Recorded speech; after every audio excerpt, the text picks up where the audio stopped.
Zaman sekarang banyak yang ngomong apostolik tuh, Om.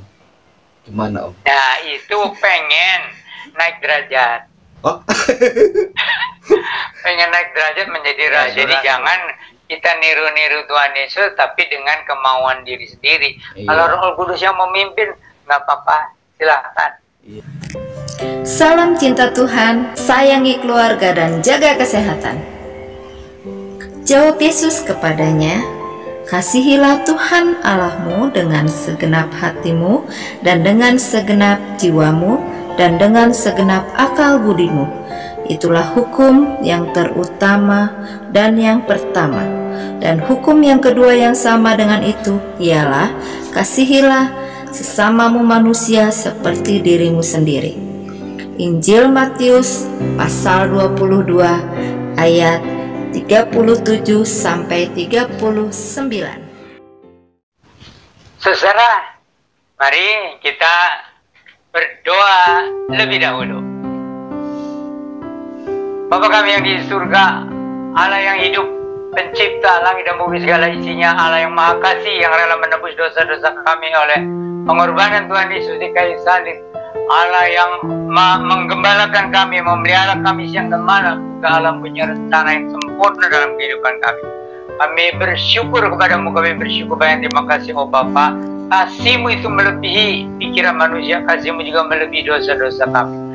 Kami bersyukur Engkau masih memberi kami hidup dan kesehatan dan juga kesempatan kami untuk mendengarkan kebenaran firman Tuhan.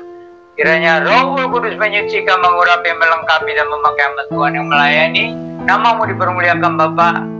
Kiranya Engkau mencurahkan segala anugerah, segala rahmat, segala berkat dari surga pada semua penonton yang akan menonton acara Alkitab Ministry ini. Kami panjatkan doa kami dengan ucapan syukur di dalam nama Tuhan Yesus Sang Mesias, Juru Selamat yang dijanjikan bagi segala bangsa. Amin. Amin. Salam cinta Tuhan, keluarga, jaga kesehatan. Salam cinta Tuhan, cinta keluarga, jaga kesehatan. Seperti Om yang selalu sehat dan ceria. Puji Tuhan. Luar biasa sekali nih Om. Bisa ketemu lagi tetap di channel Alkitab Ministry. Kita sudah banyak membahas 2 minggu lalu dengan episode yang menarik tentang bagaimana kita mengenal Tuhan Yesus dan memahami Tuhan Yesus. Nah sekarang dilanjutkan nih Om. Masih ada yang masih ingin diketahui sama para penonton kita. Ada yang nanya Om sama saya melalui email dan juga melalui WA gitu setelah nonton. Bahkan ada yang komentar tuh menyapa Om di video yang lalu tuh. Om, kenapa katanya Om Tuhan Yesus itu milih muridnya kok 12 orang Om waktu itu? Kenapa nggak 5, 3, 10 atau berapa gitu? Ya, bagus. Semua yang dilakukan oleh Tuhan Yesus itu mempunyai makna. Ya, jadi 12 itu angka sebenarnya representasikan 12 suku bangsa Israel. Cuman ya si Yudas ya berarti dia gagal itu ya digantilah. Itu jadi 12 murid itu yang untuk menjadi murid-murid utama gitu. Kalau yang ngiring kan banyak, yang ngiring itu banyak.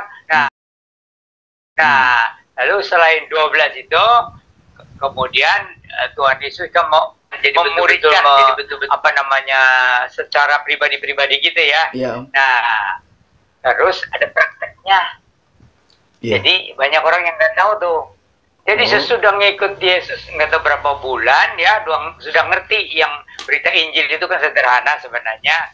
Apalagi untuk orang waktu zaman itu sudah mulai bisa nangkap gitu ya. Jadi itu disuruh berdua-dua, tapi kemudian yang disuruh berdua-dua itu ada yang sampai 70 murid tuh. Wah. Itu praktek. Nah, cuman kadang-kadang orang tuh salah menafsirkan. Katanya nanti anak manusia juga akan segera datang ke tempat kamu sebelum kamu selesai menjelajah katanya. Nah, lalu dibilangnya katanya kedatangan Tuhan Yesus yang kedua kali. Ya ampun, itu lagi praktek Tuhan Yesus nanti sendiri datang, tahu nggak? Jadi itu murid-murid kedua ke desa-desa itu ya. nanti Tuhan Yesus juga pergi gitu. Bukannya nanti datang kembali kedua kali itu. Aduh, penafsir itu dokter kadang-kadang nordok jadi. Gagal paham. Ya. Dan jadi ada 12 murid inti, ada 70 murid yang kemudian ya dilatih juga untuk pergi mengabarkan Injil itu. Tapi kemudian juga ada yang suka ikut-ikutan itu, tapi tidak selalu ikut-ikutan. Apa tidak selalu ikut? Itu ada 120 murid itu yang waktu kumpul di Yerusalem itu, waktu sudah Yesus disalibkan, mati bangkit gitu ya. Gitu. Nah, tetapi juga waktu Yesus bangkit dan berapa kali ketemu dengan murid, kadang ada yang sampai 500 murid gitu. 500 murid. Jadi menyaksikan kebangkitan Yesus Kristus. Jadi ini kebangkitan Yesus Kristus kedengarannya kayak dongeng ya. Bagaimana sih? Orang yang darahnya udah habis di kayu salib ya, ditusuk lagi ya, itunya lambungnya itu. Udah habis darahnya, kok bisa bangkit gitu kan? Jadi itu betul-betul ini peristiwa sejarah dengan saksi-saksi yang cukup, jumlahnya lebih dari cukup lah. Gitu ya. Jadi bukan hanya beberapa pribadi tadinya, terus 12 murid diketemui ya, kecuali si Yudas ya. Nah, kemudian juga ada 120 murid gitu ya. Nah, ada juga pernah 500 orang murid gitu. Jadi waktu Lukas menulis Injilnya itu, dia itu menemui yang masih hidup. Artinya dari saksi-saksi itu kan ada sebagian yang udah tua mati ya. Tapi yang masih hidup itu dicari, bener enggak ini Yesus itu dongeng bukan, kok bisa bangkit gitu. Nah, jadi Lukas itu sudah wawancara ya, interview gitu, baru dia menuliskan Injil Lukas gitu. Meskipun bahannya itu murid-murid semua tahu intisari garis besar yang dituliskan oleh Markus itu. Nah, jadi Lukas tambah dengan yang hasil wawancara gitu. Nah, memang ada orang bilang Yesus bangkit, mana mungkin katanya kan. Itu mungkin katanya pingsan. Orang darahnya udah habis. Coba sih dia darahnya dihabisin, bisa nggak bangkit lagi? Ya nggak? Jadi Yesus bangkit itu betul-betul karena kuasa ilahinya gitu. Dan dia udah bilang sebelum juga di perjanjian lama begitu. Dia sendiri juga bilang akan bangkit lebih dari 3 kali dia ngomong. Ya, jadi ini bukan dongeng, tapi betul-betul. Dan itu selama 40 hari itu sering ketemu sama murid-muridnya, mendidik lagi, menguatkan iman lagi gitu. Sama yang nubuatan-nubuatan di perjanjian lama itu diperjelas oleh Tuhan Yesus kepada murid-muridnya. Sangat jelas Om. Nah, jadi itu udah terjawab Om. Pertanyaannya dari emailnya nggak bisa disebutkan ya Om ya. Ini ada yang nanya kan, bagaimanakah orang Kristen seperti kita bisa menjawab pendapat orang di luar Kristen bahwa riwayat Yesus Kristus itu mitos, legenda, dan dongeng. Itu udah dijawab sama Om tadi jadinya. Itu ada yang nanya Om. Jadi itu juga supaya orang semua orang tahu bahwa orang Kristen tidak boleh percaya kepada dongeng. Nggak boleh. Jadi maka ada itu kitab-kitab yang katanya seperti, kenapa nggak dimasukkan ke dalam kitab gitu ya? Itu karena ada dongengnya. Kita nggak percaya dongeng. Nah, apa bedanya dongeng sama sejarah? Kalau sejarah itu ada bukti-buktinya, ada saksi-saksinya yang lebih dari cukup gitu. Kalau dongeng mah katanya gitu. Kronologinya jelas lagi ya Om, faktanya jelas gitu kan, sejarah. Itu. Lanjutnya Om, tadi kan sudah disinggung tentang riwayat penyaliban Tuhan Yesus. Kan ada filmnya juga tuh, The Passion of Christ, ada film Tuhan Yesus, kehidupan Tuhan Yesus. Sebetulnya riwayat penyaliban Tuhan Yesus itu bagaimana Om?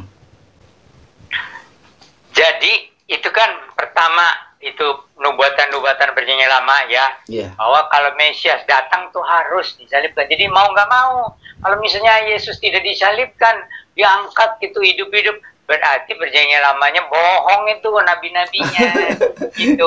Dan Tuhan Yesus juga lebih dari 3 kali bahwa dia akan disalibkan tapi akan bangkit gitu. Juga ada ajarannya yang menyinggung gitu, kalau sebiji gandum tidak jatuh ke tanah dan mati, dia tidak akan tumbuh, tidak akan berbuah banyak, gitu. Nah, terus ada lagi, anak manusia datang bukan untuk dilayani, tapi untuk melayani dan menyerahkan nyawanya menjadi tebusan bagi banyak orang. Jadi itu harus Yesus disalibkan itu. Lalu fakta sejarahnya itu didokumentasikan baik oleh pemerintah Romawi di arsip-arsipnya ya.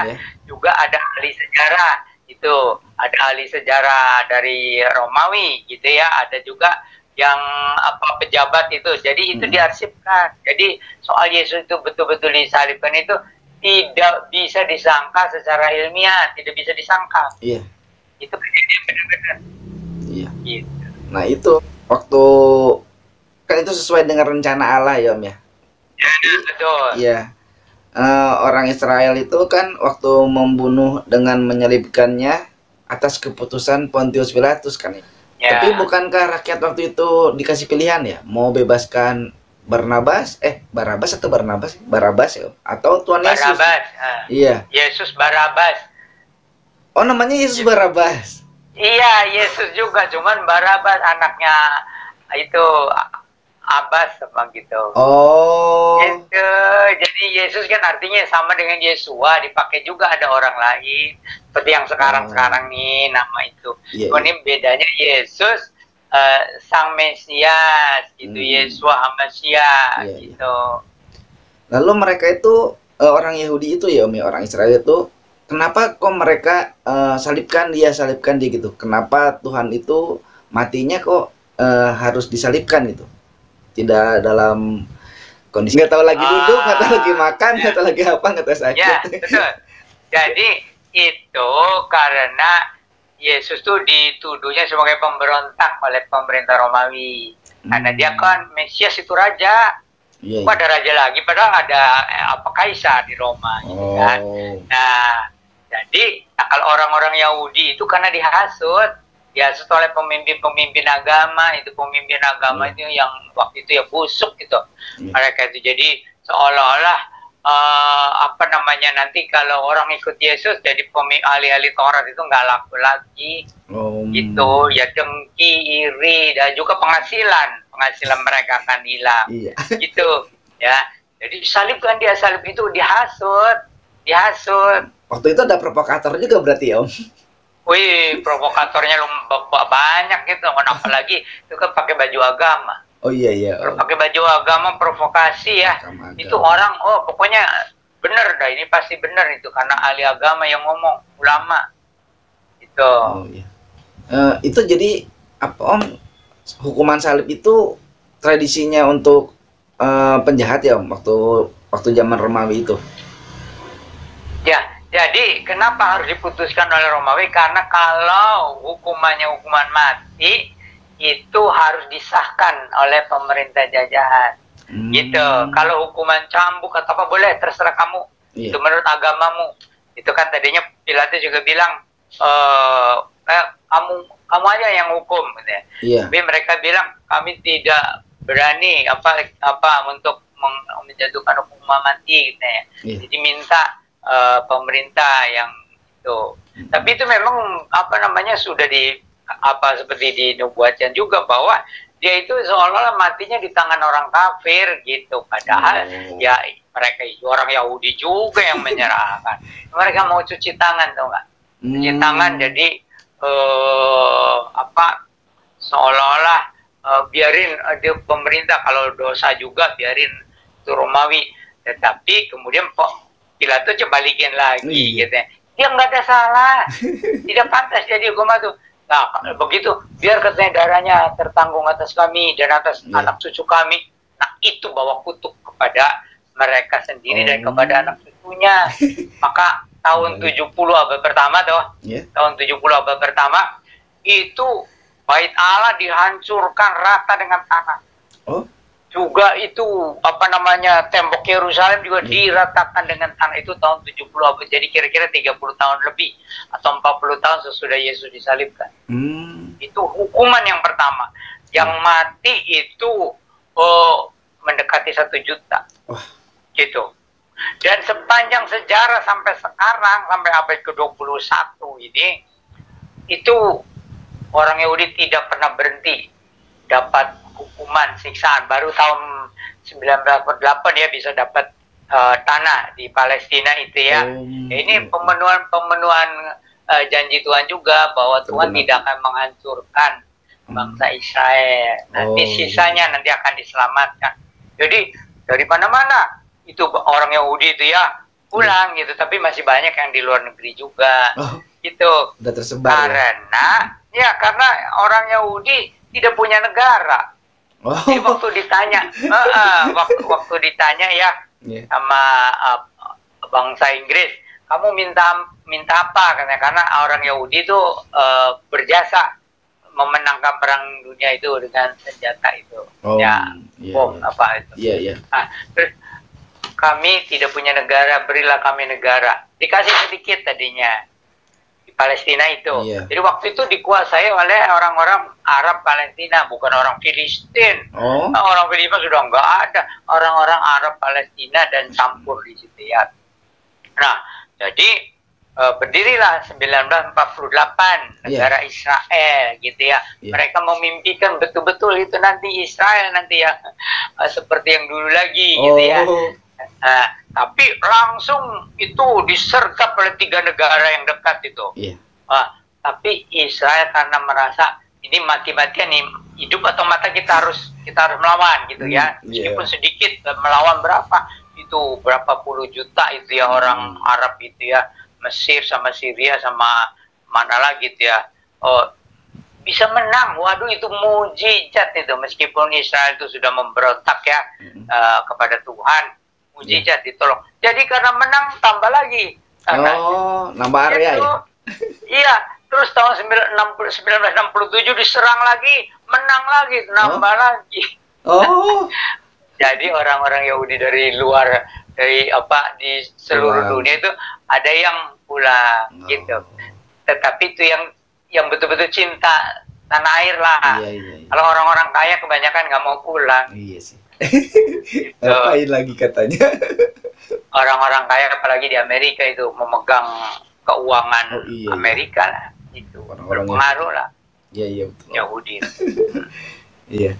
Nah ini sebetulnya ngomongin ngomongin seru nih Om. Itu nanti cocoknya untuk itu nanti cocoknya untuk mau pasca kita kan mau pasca ya Om. Nah nanti mungkin kita bahas. Nah nanti mungkin kita bahas tentang peristiwa Jumat Agung sampai pas Jumat Agung sampai Paskahnya.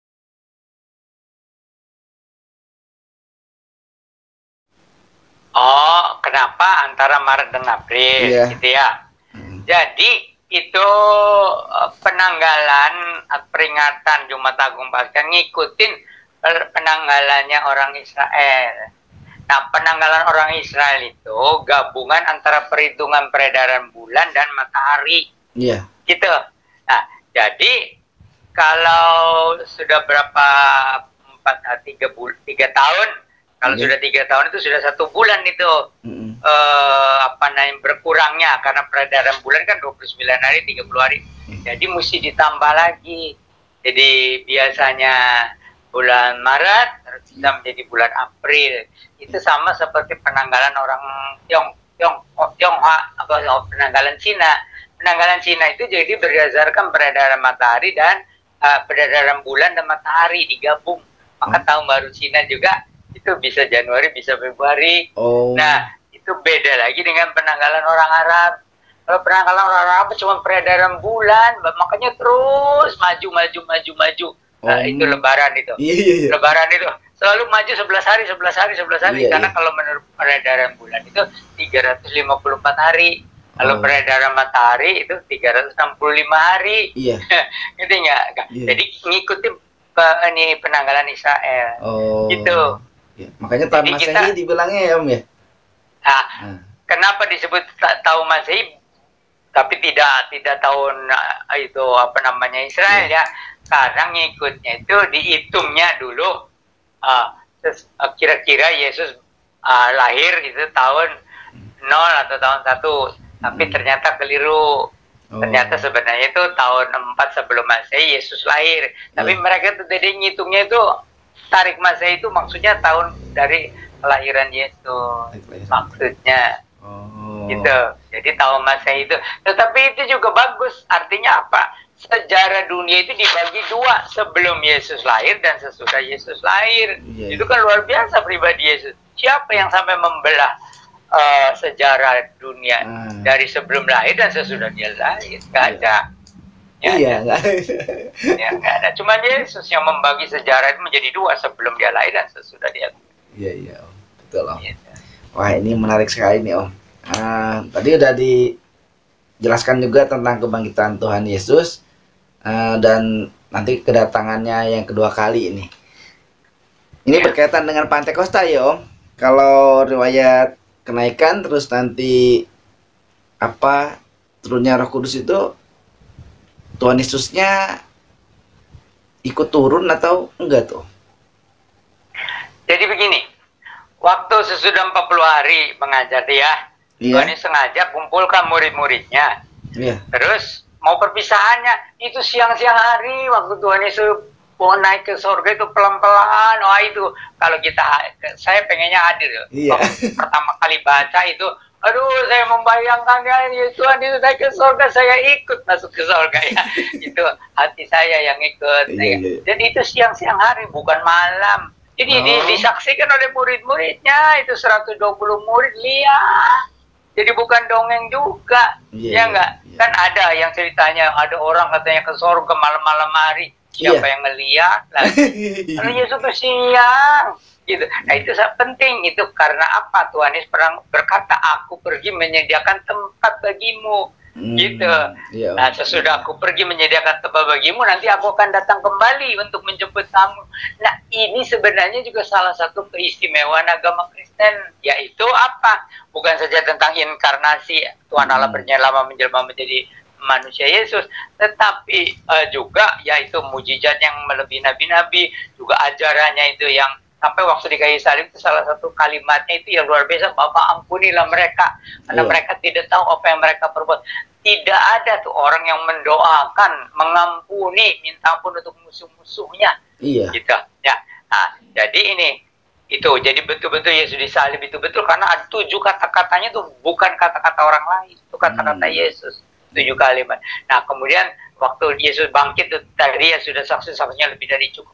Nah, kemudian waktu naik ke surga itu siang-siang hari disaksikan 120 murid-muridnya. Gitu. Nah, waktu kemudian suruh mereka jangan pergi dari Yerusalem, kamu berdoa.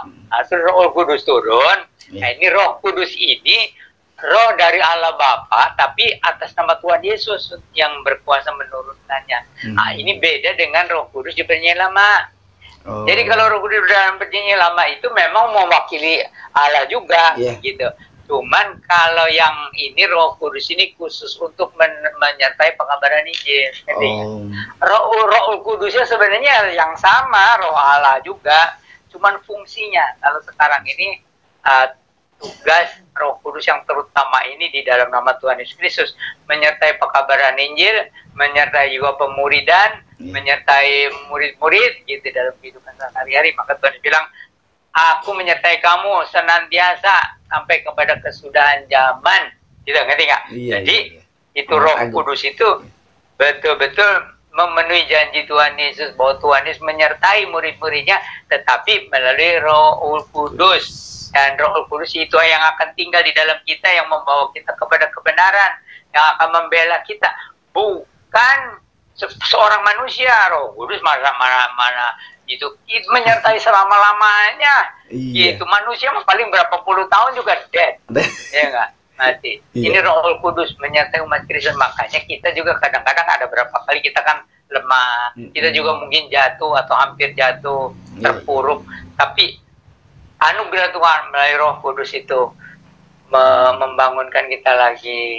Lalu kita tadinya sudah merasa kita ini tidak layak Tuhan, tapi Roh Kudus itu memberikan lagi seperti semacam semangatnya, bahwa Tuhan Yesus masih mau menerima kamu asal kamu mengaku dan kamu menyerahkan diri, kamu bertobat sungguh-sungguh. Nah gitu. Jadi Roh Kudus itu ya roh dari Allah Bapa, tetapi di dalam nama Tuhan Yesus Kristus untuk kepentingan pekabaran Injil dan gereja. Nah, Ini menarik juga nih Om tentang Roh Kudus. Tapi kita tahan, jangan sekarang kita bahas. Nanti akan kita bahas tentang Roh Kudus secara luar biasa di segmen mengenal Roh Kudus. Makanya ya Om, buat yang belum subscribe, tolong subscribe dulu dan bagikan channel Alpeta Ministry. Gitu Om. Ya, semoga banyak yang subscribe ya.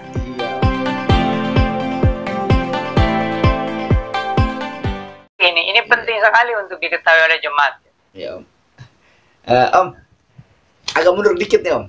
Tadi Om sempat bilang, saya keinget itu tadi Om bilang 12 orang itu kan mewakili 12 suku Israel. Apakah berarti Matius mewakili suku Lewi misalnya? Terus Yohanes mewakili suku apa gitu? Enggak begitu. Enggak, itu hanya representasi, bukan mewakili. Iya. Jadi 12 itu yang diambil, hanya angka 12-nya. Karena kan waktu gitu. Tuhan Yesus pilih kan di tempat yang berbeda ya Om ya, dalam suasana yang berbeda. Misalnya mereka ada yang lagi nangkap ikan kayak Simon Petrus, Yakobus, Andreas, terus itu hanya panggilan untuk ikut aja yang berbeda gitu. Iya. Tapi waktu penetapan menjadi rasul itu khusus.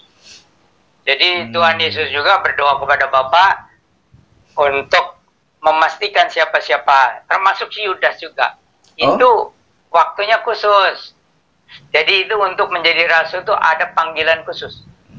Kalau hanya untuk mengikut Yesus, ya kapan aja, di mana. Kalau ya ada kesempatan seperti Matius di kantor pajak, ya, atau kantor cukai, ya, atau Petrus sama Yohanes sama Yakobus waktu menjadi nelayan, itu panggilan untuk mengikut Yesus.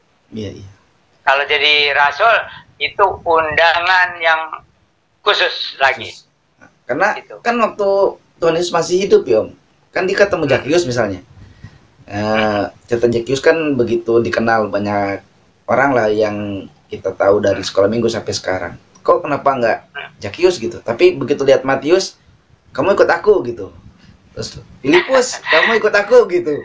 Kenapa nggak itu? Pertanyaan yang bagus. Jadi ini Matius itu, Zakius itu agak lambat. Ngerti nggak? Nah, kalau yang 12 murid itu, yang dari murid, diantara murid-murid pertama lah. Iya. Gitu. Jadi Zakius mungkin apakah tahun yang kedua atau gimana? Gitu. Oh gitu Om. Iya makanya itu saya kalau baca gitu, dia ketemu sama di kitab Injil Yohanes kan Om, dia ngobrol sama Nikodemus gitu.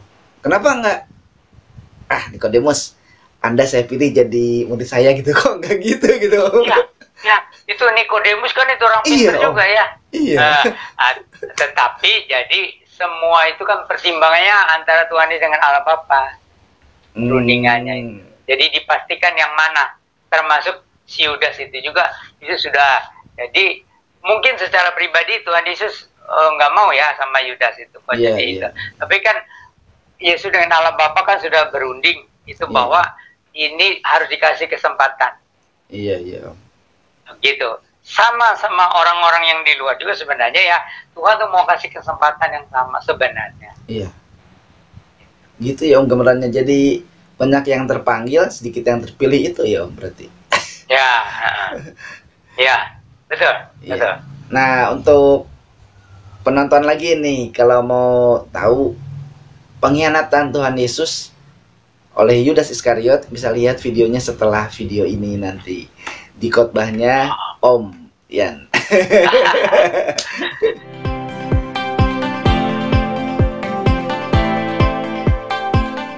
Masih tentang murid-muridnya nih Om.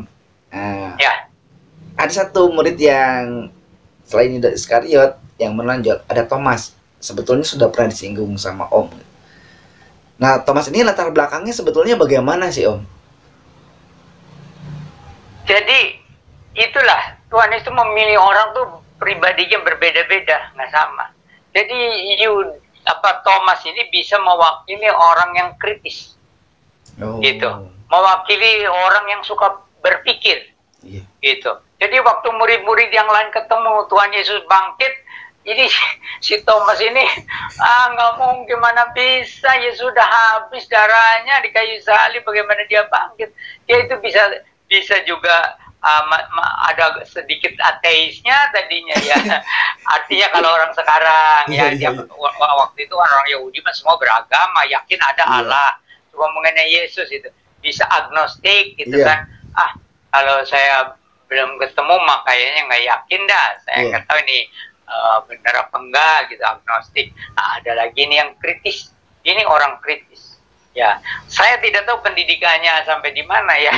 Karena orang zaman itu kan rata-rata sih hanya seperti pendidikan agama sampai umur 12, 13. Cuman ada yang mungkin lebih tinggi dikit yang seperti Yohanes sama Yakobus, bisa aja pendidikannya lebih tinggi dari Petrus. Gitu. Tapi saya nggak tahu.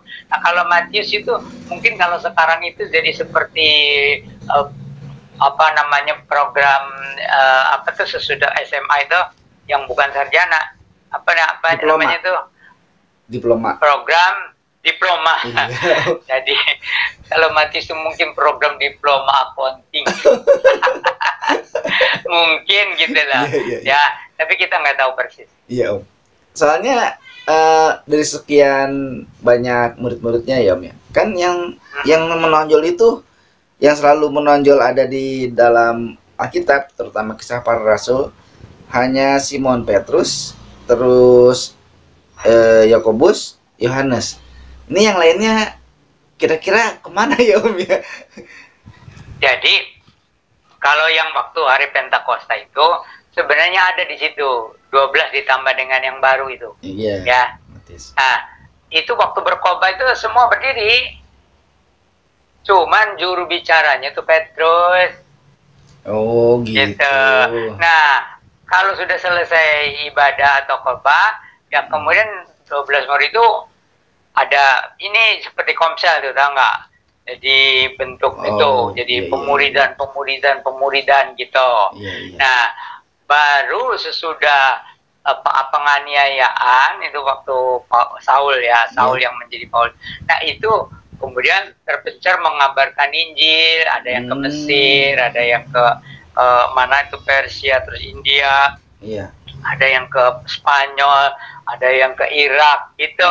Jadi rasul-rasul itu pencar mengabarkan Injil. Kan perintahnya beritakan ini sampai ke ujung-ujung bumi. Tapi ya ujung bumi yang dikenal waktu itu aja. Belum sampai ke Indonesia ya, Om. Belum. Nah, jadi itu pada akhir abad pertama itu pekabaran Injil sudah mencapai ujung-ujung bumi yang dikenal waktu itu di sekitar Palestina. Makanya banyak yang betul-betul berharap Tuhan Yesus datang. Karena Injil sudah sampai ke ujung-ujung bumi. Padahal ujung bumi yang dekat dengan dekat tanah Palestina. Gitu. Belum sampai ke Cina. Belum sampai ke apalagi nyebrang ke Amerika gitu. Belum. Eropa aja belum semua. Afrika juga belum semua. Baru sampai ke Ethiopia itu. Iya. Berarti sekarang belum sampai ke ujung bumi juga berarti ya, Om? Hal sekarang sih boleh dikatakan sudah sampai ke ujung-ujung bumi, hanya belum genap jumlahnya. Dari antara segala bangsa, suku, bahasa, kaum itu belum genap jumlahnya. Jadi tinggal genapnya, kalau sudah jumlahnya genap, misalnya dari suku-suku bangsa Indonesia, ada berapa yang dipilih. Ya, sekarang sudah mulai itu ya, banyak tuh petobat-petobat baru dari Aceh lah, dari Pinang, dari Madura. Nah, nanti kalau jumlahnya sudah genap, ya Tuhan Yesus datang. Ditambah lagi, kejahatan manusia kan sekarang menuju sampai puncak kejahatan manusia. Nah, itu jadi kejahatan manusia sudah sampai mencapai puncak, jumlah orang yang diselamatkan sudah genap, pas Tuhan Yesus datang kembali dalam kemuliaan, menjemput orang yang percaya. Ya, Maranatha. Rapture. Tuhan kami datanglah. Iya, Om. Ya, Om. Nah, terus tentang ini, Om, setelah masa rasul-rasul yang 12 ini, setelah Yudas diganti itu ya, kenapa seperti misalnya Paulus gitu, atau itu tidak disebut murid Tuhan Yesus? Maksudnya tidak dalam kelompok 12 murid ini kan, Om, tapi langsung disebut rasul-rasul gitu. Itu Lukas juga berarti rasul ya, Om, sebetulnya? Tidak. Jadi rasul itu kan yang diutus. gitu. Rasul yang diutus. Tetapi juga yang sejaman dengan rasul-rasul. Iya. Jadi kalau sejaman dengan rasul-rasul diutus mendirikan gereja-gereja, Iya. gitu, yaitu disebut rasul. Iya. Tetapi itu sejaman dengan rasul-rasul, Iya. gitu. Lukas nggak disebut sih, tapi ada rasul-rasul juga yang lain itu selain dari 12. Jadi yang diutuslah untuk mendirikan gereja dengan mengabarkan Injil. Ada. Iya. Gitu. Tapi itu sejaman. Nah, kalau sudah akhir abad pertama selesai, sudah nggak disebut rasul-rasul. Nah, itu ada yang murid-murid rasul, itu disebutnya sub-apostolik. Sub-apostolik itu jadi di bawahnya para rasul. Nah, kemudian ada lagi post-apostolik. Itu sesudah rasul-rasul. Jadi ada tingkatannya. Ada rasul-rasul, ada sub-apostolik, itu jadi di bawahnya. Terus ada lagi post-apostolik, itu zaman sesudah rasul-rasul. Nah, itu abad kedua. Abad kedua. Masehi. Nah, ini zaman sekarang banyak yang ngomong apostolik tuh, Om. Gimana, Om? Nah, itu pengen naik derajat. Pengen naik derajat menjadi rasul-rasul. Iya. Ya. Nah, itu terserah Tuhan ngaku atau enggak. Jadi misalnya misionaris diutus berhasil menyelamatkan jiwa-jiwa gitu ya. Apakah Reverend Bonke di Afrika nanti diakui sebagai rasul? Saya juga nggak tahu. Iya. Tetapi itu artinya ya rasul amanat agung lah, bukan rasul yang zaman dulu. Iya. Banyak sih Om, di luar negeri atau di Indonesia sendiri ya, di beberapa gereja banyak yang menggunakan kata itu. Saya apostolik gitu. Ini ada gereja apostolik, ada gereja kerasulan. Iya. Itu mah hanya nama, jadi hebat aja. Jadi orangnya hebat sendiri mengakui apostolik. Terus ada ini tim apostolik, ini tim pengembalaan gitu-gitu. Ya, supaya bangga. Ya. Cuman kita tidak menghakimi hati. Iya, ya. Iya. Cuman jadi itu kan zaman Rasul kan zaman dulu gitu. Cuma mereka punya keyakinan mau meneruskan misi dari rasul-rasul. Ya nggak apa-apa kalau motivasinya begitu sih.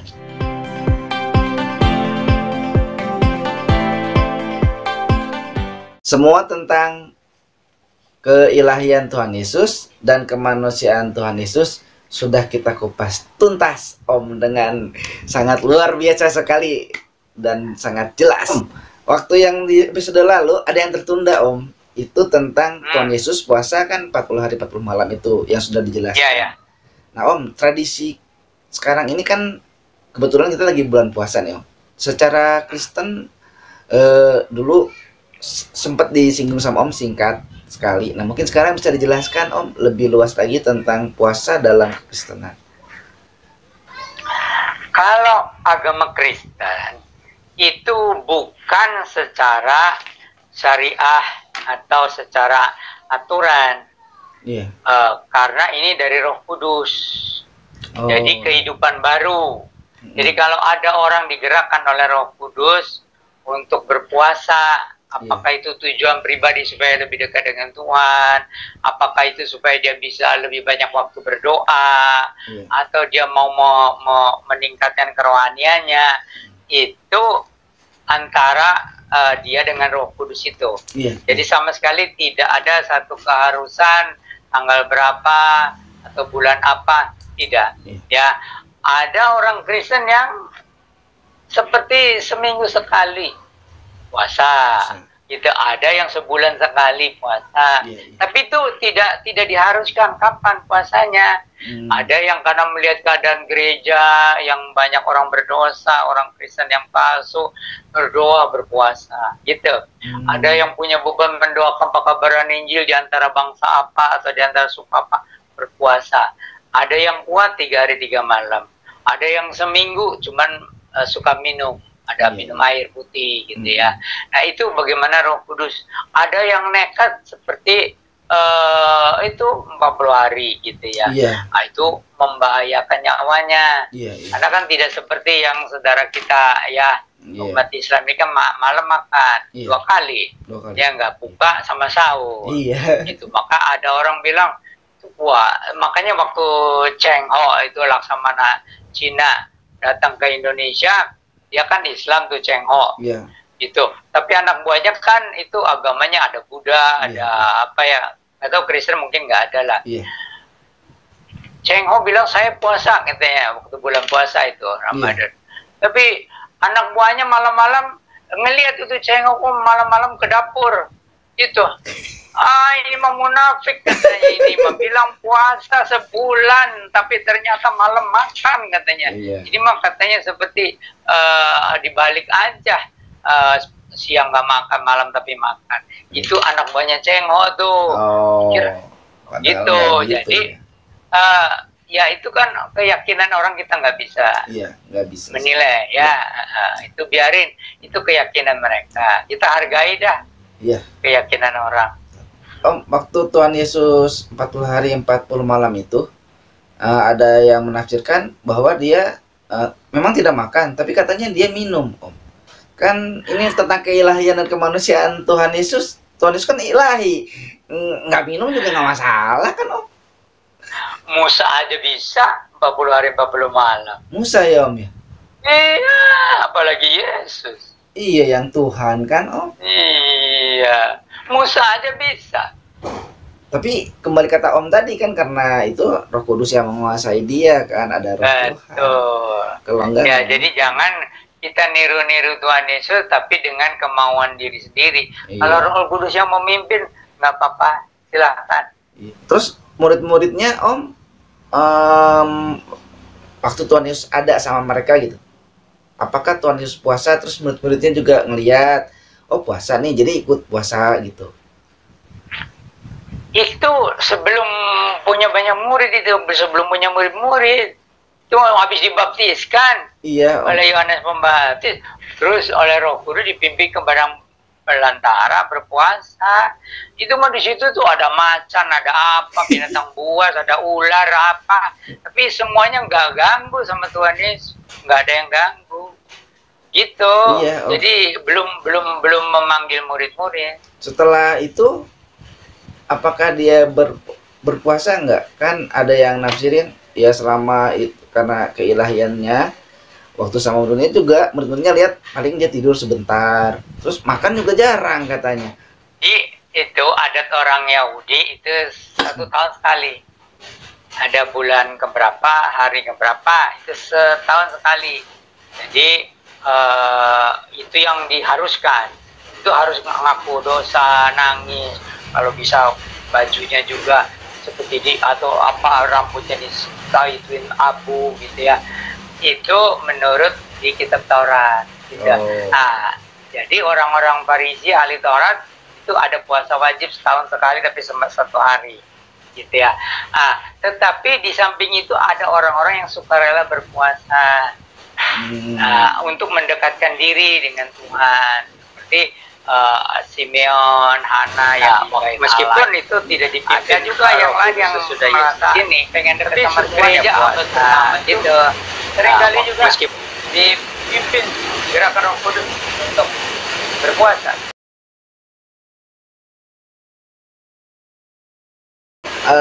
Kita udah panjang lebar dan tentang puasa juga, ada puasa Daniel, ada puasa segala macam ya, Om. Nanti mungkin kita bisa bahas itu di lain kesempatan.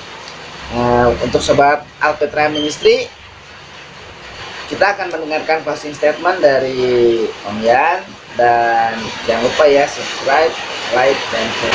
Oke, jadi itu Tuhan Yesus Kristus itu, kalau menurut ayat-ayat yang paralel dalam lalu, itu penjelmaan dari Yahweh, namanya Tuhan Allah bangsa Israel menjadi Yesus baru.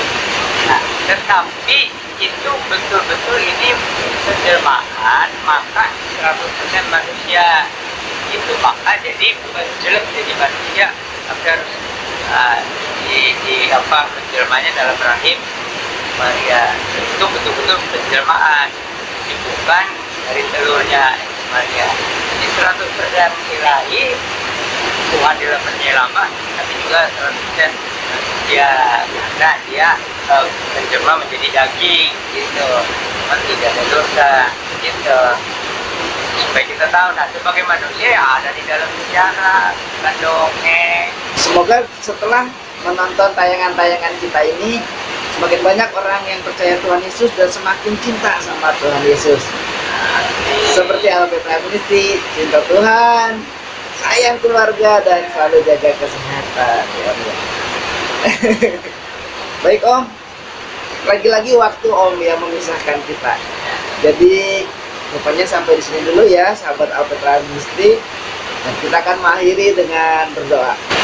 Tuhan Yesus Kristus, Allah yang Maha Kuasa, yang mengasihi dan menyayangi kami. Kami bersyukur karena kami boleh semakin cinta lagi sama Tuhan Yesus. Kami semakin mengenal, memahami siapa Tuhan Yesus bagi kami. Terima kasih Tuhan Yesus sudah menjadi manusia sehingga merasakan apa yang kami rasakan. Terima kasih Tuhan, berkati Bapak Pendeta Yan Antoni, berikan dia kesehatan, umur panjang, dan juga terus bisa melayani Tuhan sampai Tuhan Yesus datang menjemput kami semuanya. Berkati semua penonton Alpetra Ministry, kiranya kasih karunia Tuhan menyertai kami semua. Di dalam nama Tuhan Yesus Kristus, Mesias yang dijanjikan, Juru Selamat kami berdoa. Amin. Amin. Puji Tuhan. Tuhan. Terima kasih Om.